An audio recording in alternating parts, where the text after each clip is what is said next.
How you doing, YouTube? Matt Massa Beer Reviews back with a little bit of Hazie's up in this piece in the form of Source Brewing. It is their source of hoppiness.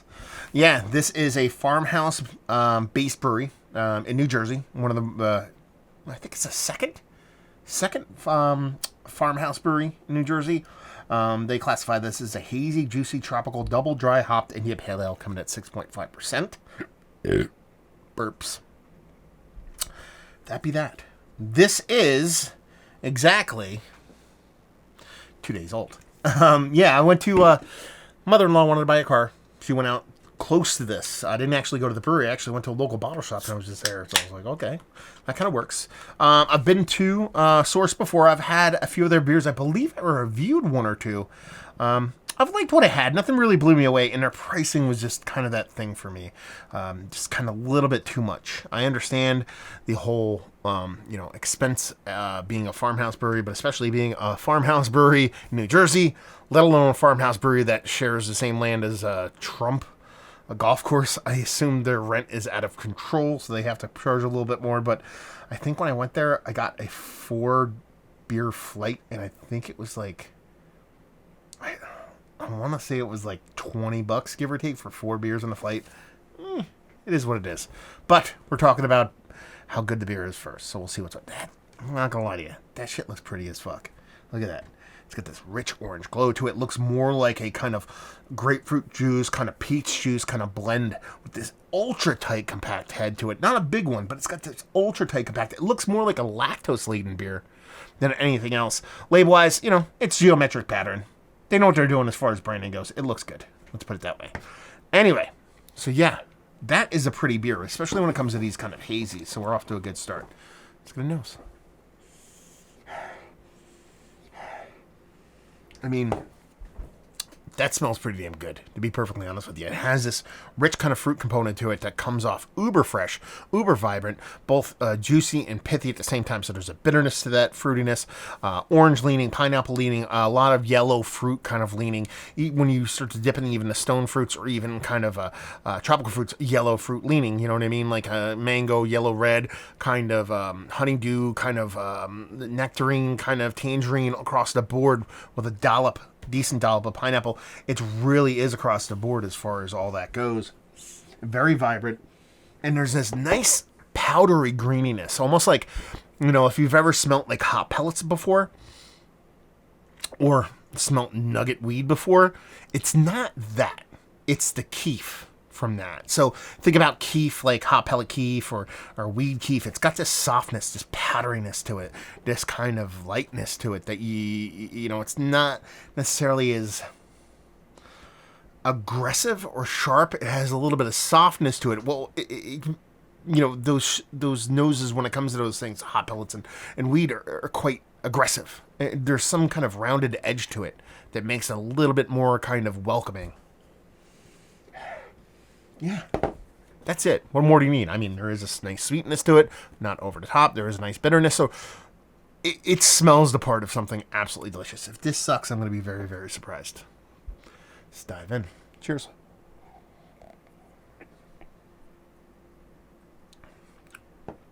Yeah, that's delicious. Yeah. So, both the bittering and the fruit component of the beer isn't as big as what you'd expect based off of the nose. It's there, and it's quite enjoyable. It's not hiding. But with how aggressive and how vibrant that nose was, I was kind of expecting something a little bit more explosive. Now, you're talking about 6.5%, not the biggest beer in the history of mankind, but I've had much more aggressive, much more vibrant noses off beers, even, 5.5%. So a little bit less than this one.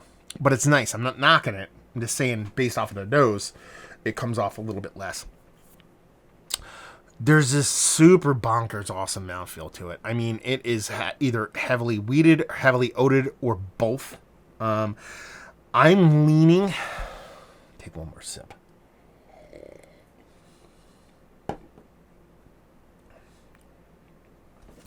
I'm leaning towards a heavily oated thing here.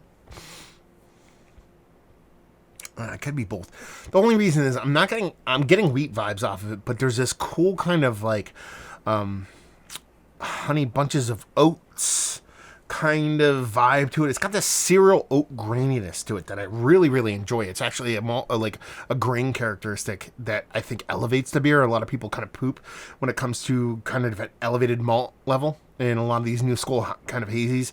This pulls off that cool trick to where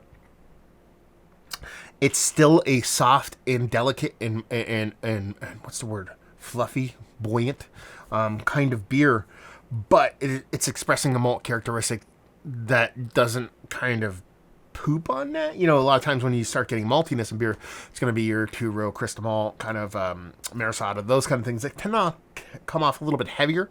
This is soft and creamy and fluffy. So I think it's a combination of that wheat and oats, but that wheat really comes to a head, or that oat really comes to a head, sorry.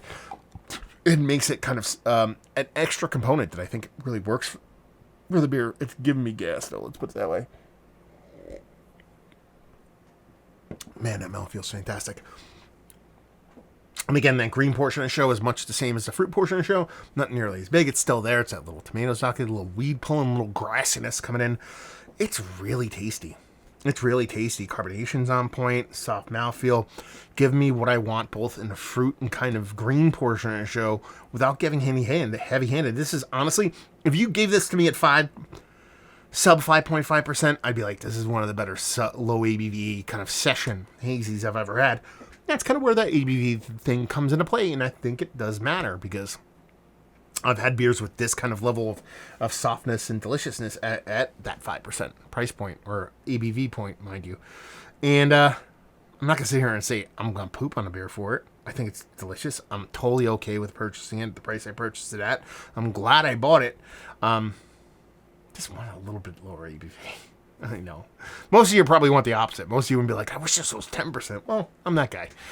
So yeah, I think it's fantastic. I think it is the best hazy I've had from Source, and I've had a few. And it might be my favorite Source beer that I've had, period. Yeah, good stuff. Glad to revisit because, you know, I went to the brewery. I had a couple beers by them. I think I had one or two beers after that. I've only been in the brewery twice. And, but I didn't go for a bit because I didn't make it out that way in Jersey for quite a bit. And then COVID hit, so that put the kibosh on everything. So to have something after they've grown into themselves a little bit more, because they're not that old, it's cool to see them doing these kind of things. You know, everybody loves hazies. Well, I shouldn't say that. Some people fucking hate them. A good hazy is a good hazy, and that's what this is. This is a good hazy. Is it one of the better hazy IPAs I've had? Actually, yes. Is it Mount Rushmore status? I don't think so. But that's more a testament to how much good, well done hazy IPA is out there, as opposed to this not being worthy. Value availability, 6.5% hazy IPA, $18 plus tax. That's what I was talking about. I don't mind it in COVID times. You know, breweries charge a little bit more. I'm not going to get my panties in a bunch, but that was their price point previous. You know my feelings.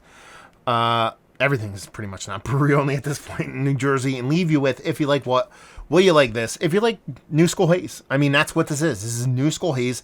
It's done really well.